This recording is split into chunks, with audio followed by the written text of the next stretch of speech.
Welcome back to Lawvista. In this video we are doing chapter 4 which is the rescission of contract, जहाँ पे हम पढ़ रहे हैं सेक्शन 27, जहाँ बताया जाता है व्हेन रेसिशन में बी एडजस्ड और रिफ्यूज।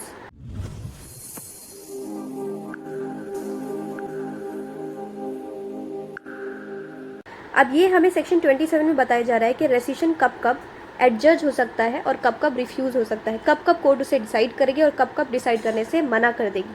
तो सबसे पहले देखते हैं रेसिशन का मतलब क्या होता है। रेसिशन का मतलब होता है कैंसिलेशन। यहाँ पे रेसिशन ऑफ कॉन्ट्रैक्ट की बात की जा रही है, यानी कि cancellation of contract. Sub section 1 हमें बताता है कि कब कब उसे कोर्ट डिसाइड करेगी, रेसिशन के सूट को डिसाइड करेगी।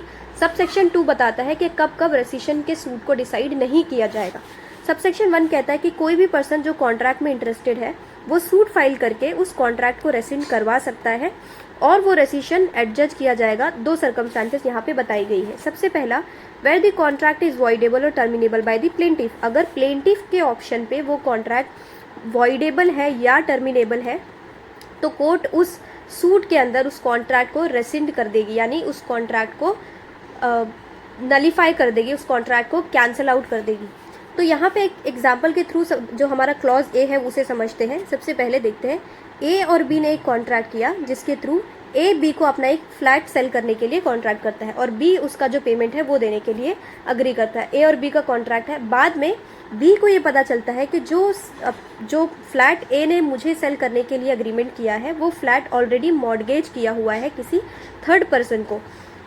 तो यहाँ पर बी के साथ में फ्रॉड हुआ है, तो बी कोर्ट में जाकर उस कॉन्ट्रैक्ट को कैंसिल आउट करवा सकता है। क्यों? क्योंकि वो कॉन्ट्रैक्ट बी के ऑप्शन पे वॉइडेबल या टर्मिनेबल है।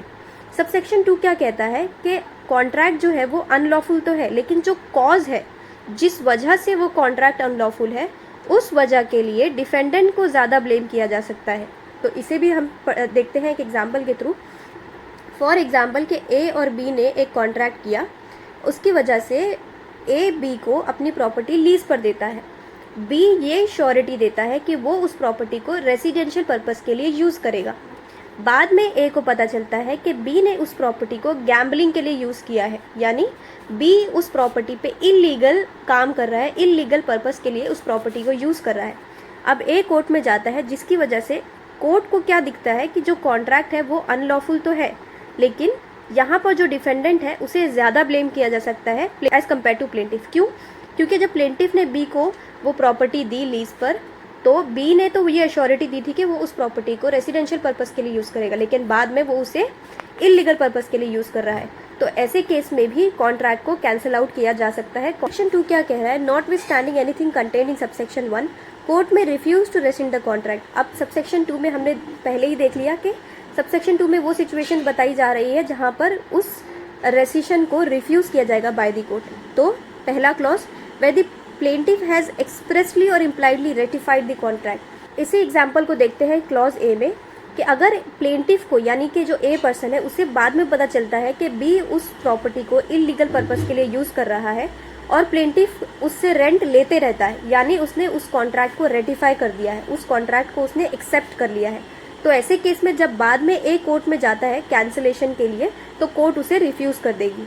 Clause B, where owing to the change of circumstances which has taken place since the making of contract, parties को सब्सटैंशियली रिस्टोर नहीं किया जा सकता उस पोजीशन पे जहां पर वो पहले थे। अब ऐसी कोई सिचुएशन आ गई जहां पर जब कैंसिलेशन की बात हो रही है, तो कैंसिलेशन करने के बाद में पार्टीज को उसी सिचुएशन पर वापस नहीं लेकर आया जा सकता जहां पर वो पार्टीज पहले थी। क्लॉज बी के लिए एग्जाम्पल देखते हैं।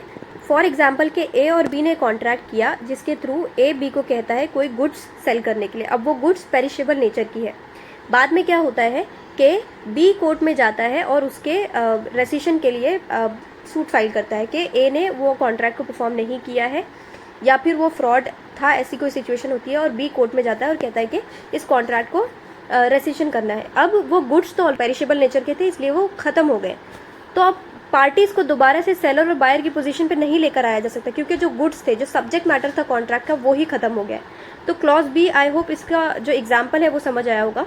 क्लॉज सी क्या कह रहा है? They third party have during the subsistence of contract acquired rights in good faith without notice and for value.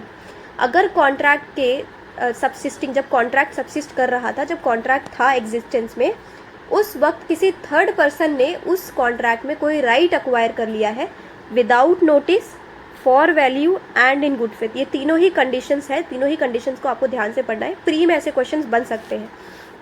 तो अगर उसने गुड फेथ में without notice and for value कोई राइट एक्वायर किया है तो ऐसे केस में भी कॉन्ट्रैक्ट को रेसिड नहीं किया जाएगा, क्योंकि अगर उस टाइम पे कॉन्ट्रैक्ट को कैंसिल कर दिया गया उस कॉन्ट्रैक्ट को, तो वो थर्ड पार्टीज के राइट्स को प्रेजुडाइज होगा, उस थर्ड पार्टी के राइट्स हार्म हो जाएंगे। अब देखते हैं क्लॉज डी। क्लॉज डी में क्या बताया जाता है, where only part of the contract is sought to be rescinded. अगर पार्टी सिर्फ एक पार्ट, कॉन्ट्रैक्ट का सिर्फ एक पार्ट ही रेसिड करवाना चाहती है तो फिर भी, और वो कॉन्ट्रैक्ट का जो पार्ट है वो बाकी कॉन्ट्रैक्ट के पार्ट से सेपरेट नहीं किया जा सकता, तो ऐसे केस में भी कोर्ट उसे रेसिड करने से यानी उसे कैंसिल करने से मना कर देगी। इसका एग्जाम्पल देखते हैं। ए और बी ने कॉन्ट्रैक्ट किया जिसके थ्रू ए बी को कहता है कि वो अपनी मशीनरी के साथ साथ में एक लैंड है वो बी को सेल कर देगा। बाद में बी को पता चलता है कि जो लैंड है वो मॉर्गेज्ड है, यानी बी अब उस लैंड को नहीं लेना चाहता। बी कोर्ट में जाता है और कहता है कि जो लैंड से रिलेटेड कॉन्ट्रैक्ट था उसे कैंसिल आउट कर दिया जाए और जो मशीनरी थी वो उसे दे दी जाए। तो अब मशीनरी लैंड पे अटैच्ड है जो कि सेपरेट नहीं की जा सकती, तो ऐसे केस में भी कोर्ट उस कॉन्ट्रैक्ट के सिर्फ एक पार्ट को कैंसिल करने से मना कर देगी। एक्सप्लेनेशन क्या कह रहा है, in this section contract in relation to territories to which the transfer of property act does not extend means the contract in writing. अब ऐसी टेरिटरीज जहाँ पे कॉन्ट्रैक्ट बनाया गया है और उन टेरिटरीज पे हमारा transfer of property act apply नहीं हो रहा है, तो वो कॉन्ट्रैक्ट का मतलब क्या हो जाएगा, कॉन्ट्रैक्ट इन राइटिंग। तो आई होप सेक्शन 27 क्लियर होगा। सेक्शन 27 में हमने क्या देखा कि कब कब कॉन्ट्रैक्ट को कैंसिल करने के लिए कोर्ट अलाउ कर सकता है और कब कब मना कर सकता है। तो उसमें क्लॉज ए में हमने देखा 2 सिचुएशन और क्लॉज बी में हमने देखा 4 सिचुएशन जहाँ पे कोर्ट कॉन्ट्रैक्ट को कैंसिल करने से मना कर देगी। तो ये हो गया हमारा चैप्टर 4 में सेक्शन 27 कंप्लीट। तो अगर इससे रिलेटेड कोई डाउट रहता है तो आप मुझे कमेंट सेक्शन में पूछ सकते हैं, और अगर अभी तक आपने चैनल को सब्सक्राइब नहीं किया है तो चैनल को सब्सक्राइब कर लीजिए, बेल आइकन को प्रेस कर लीजिए ताकि जब भी मैं न्यू वीडियोस अपलोड करूं आप तक के नोटिफिकेशन सबसे पहले पहुंचे। तो थैंक यू।